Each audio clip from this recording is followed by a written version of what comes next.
Hey YouTube, thanks for joining me. Let's just talk about the Dragonfly. This is a first generation Dragonfly, as you can tell with the clip here. I don't have a second generation Dragonfly. I've looked at them. I think these are great knives, but for the price that the current Dragonfly 2 is going for, I think it's a little overpriced, I will say. Now you may disagree, and that's totally cool. I have nothing against Spyderco. As you know, my last knife was a Spyderco that I just bought, and I do enjoy them immensely. But with that being said, I think sometimes prices can be a little high, and so I just wanted to say that in terms of size, this video is just about size, not about sometimes value, but sometimes the value does creep up though in a conversation like it just did. But in terms of this particular size, I really do think it's not a bad size for like maybe a backup EDC, or if you're just doing things around the house and you know for sure that you don't have any other task, to cut or anything else that you would need a bigger blade for. Yeah, this is fine. This is fine.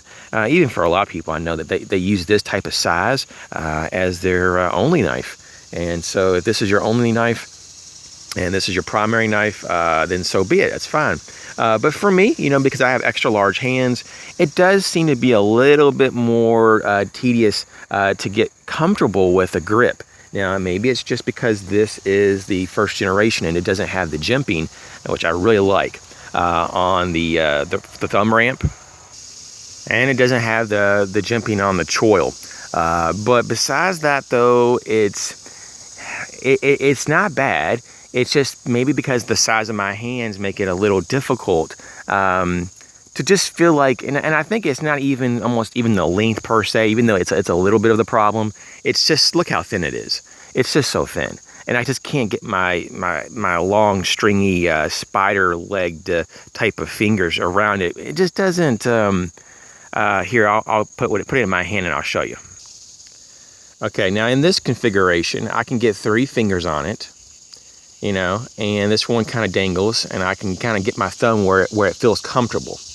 And that's not bad. I mean, in this grip, it's okay. It's a usable knife, no problemo. 3 fingers is plenty, especially when you have a reinforced secondary choil here and this thumb ramp. Even though that's not jimped, I can still lock in, and I'm good to go.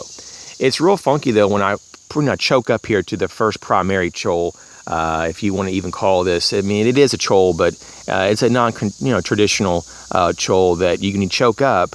I almost feel like it's a little bit too close to the blade, but I know I'm okay because it does lock in. But as you can see, these 3 fingers here, it can get almost a full grip, or it does basically for the most part, but it feels very awkward. And as you can see, my hand kind of has to try to wrap around that handle to feel like I'm actually holding it because it's so little. It feels like I'm holding a little twig and I'm trying to get a good grip on a twig, and it's just awkward. This doesn't feel that good, so that's why I have to choke back like this or pull back on the grip, and this works. But with that being said, I don't hardly ever use this knife. That's why there's no scratches and nothing on there, because I don't think I've hardly ever used this knife. But just to open up a couple packages, maybe an envelope or 2. I just don't, and that's kind of sad to me because I like to buy knives and use my knives. So, I just wanted to bring that up. With that being said, though, the weight being just a hair over an ounce, that's so awesome. That is the best, and that's what I like. I'm at the point now that I'm pretty much buying knives at the 2 ounce mark roughly, or lighter. Even though I did buy that Shuffle 2 by Kershaw. That was at 3 ounces, and I don't really have any regrets per se. I do carry it, but I've really got that one more for packs, as a backup knife for my packs, and so that's good to go. But in terms of actually carrying knives, that's why I like that K-Bar dozer at around 2.2 ounces. It's wonderful, and I love the Spyderco Salt one that I just purchased. It's around 2 ounces even. This is awesome at around 1.2 ounces roughly.